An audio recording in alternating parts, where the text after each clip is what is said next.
திருப்பாவை. ஓம் நமோ பகவதே வாசுதேவாய. திருப்பாவை பாசுரம் 10. நோற்றுச் சுவர்க்கம் புகுகின்ற அம்மனாய் மாற்றமும் தாராரோ வாசல் திறவாதார் நாற்றத் துழாய் முடிநாராயணன் நம்மால் போற்றப் பறை தரும் புண்ணிய நாள். பண்டொரு நாள் கூற்றத்தின் வாய் வீழ்ந்த கும்பகர்ணனும் தோற்றமும் உனக்கே பெருந்துயில்தான் தந்தானோ ஆற்ற அனந்தல் உடையாய் அருங்கலமே தேற்றமாய் வந்து తిరవేలోరెంబావాయ్.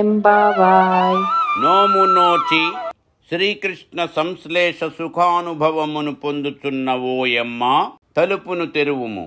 తలుపును తెరువకపోయినను మానెగాని నోటినైనను తెరచి పలుకవచ్చును కదా తల్లి. జ్ఞానుల దర్శనము కంటే వారి శ్రీ సూక్తులను వినటమే చాలా ముఖ్యమని చెప్పుచున్నది ఆండాళ్ళు తల్లి. పరిమళాలను వెదజల్లే తులసిమాలలను కిరీటముగా ధరించిన శ్రీమన్నారాయణుడు మన స్తోత్రము చేయబడినవాడై సంతసించి మనకు వ్రతోపకరణాలను పరై ఇచ్చును కదా.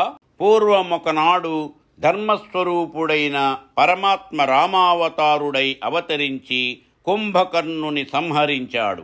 ఆ కుంభకర్ణుడు తన పెనునిద్రను నీకేమైనా కానుకగా ఇచ్చెనా ఏమి?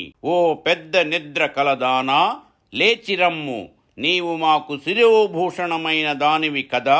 తొట్టుపడక లేచి వచ్చి మా గోష్ఠిలో చేరి శ్రీవ్రతాన్ని పూర్తి చేయాలి. కనుక నీ యోగ నిద్రను వీడి లేచి రావమ్మా అని 5వ గోపికను మేలుకొల్పుచున్నారు.